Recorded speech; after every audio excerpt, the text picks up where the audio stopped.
Bonjour, bienvenue sur la chaîne Fiabilité Auto.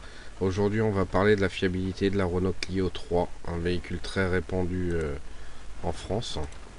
Donc là voilà, la Clio 3, 1,5 litre DCI, le modèle qui est sorti de 2006 à 2012, qui a succédé la Clio 2 et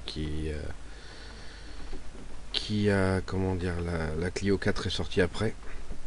Voilà, un véhicule correct qu'on voit un peu partout, qui a été très répandu. Donc les pannes connues sur ce véhicule, j'ai mis en rouge problème d'injection, parce que c'est un problème d'injection qui est connu depuis longtemps, même sur les Clio 2 et tous les 1,5 litre DCI de certaines années. Voilà, donc 1,5 litre DCI 70, 85. Sur les 105, vous aurez moins de problèmes d'injection. Voilà, ça c'est sur les premières phases. Après, sur les 1,5 litre DCI 75 et 90 chevaux qui sont sortis plus tard, en deuxième phase, vous avez nettement moins de problèmes d'injection. On peut diviser le problème d'injection de moitié et encore moins. Voilà, ils sont beaucoup plus fiables. Et aujourd'hui, ça fait un moment que ces moteurs-là sont sortis, qu'ils ont dû sortir en 2009-2010. Les 75 et les 90 chevaux, il y en a aujourd'hui qui ont 300-350 000, les voitures commerciales. Et il n'y a pas de problème particulier, ça roule. Donc les casse moteurs 12%. Bon, il y avait les casse moteurs du haut coussinet de bielle, ça c'était connu sur la Clio 2 également.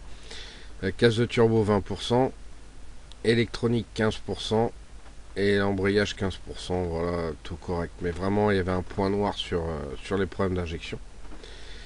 Donc privilégier plutôt pour l'achat d'une Clio 3 une phase 2 en 75 ou 90 chevaux, parce que l'injection est totalement différente, c'est pas la même injection.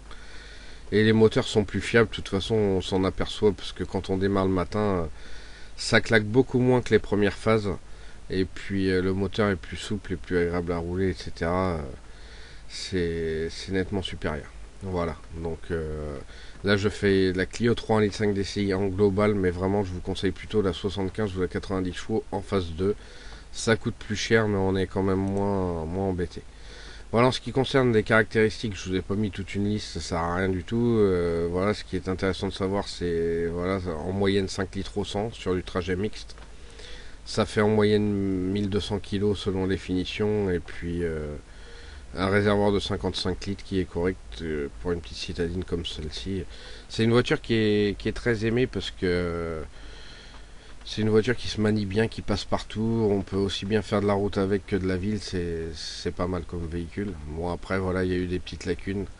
Il y en a qui ont payé le prix. Il y avait pas mal de problèmes d'injection, pompe à injection qui faisait de la limaille, etc. et qui posaient des problèmes. Donc voilà, je vous redis encore une fois, je me répète, c'est clair, mais privilégiez plutôt les 75 chevaux, les 90 chevaux en phase 2. Voilà, la note globale des internautes est de 15 sur 20 pour ce véhicule, parce que c'est vrai que c'est un véhicule qui a été très apprécié. Et en coût d'entretien, c'est pas excessif une Clio. Voilà, que ce soit les pneumatiques, les freins, etc. Il n'y a pas de souci. C'est pas non plus extrêmement cher tant qu'on n'a pas de problème d'injection, bien entendu. Voilà, je vous souhaite une bonne journée, merci d'avoir regardé cette vidéo et puis je vous dis à bientôt sur la chaîne Fiabilité Auto.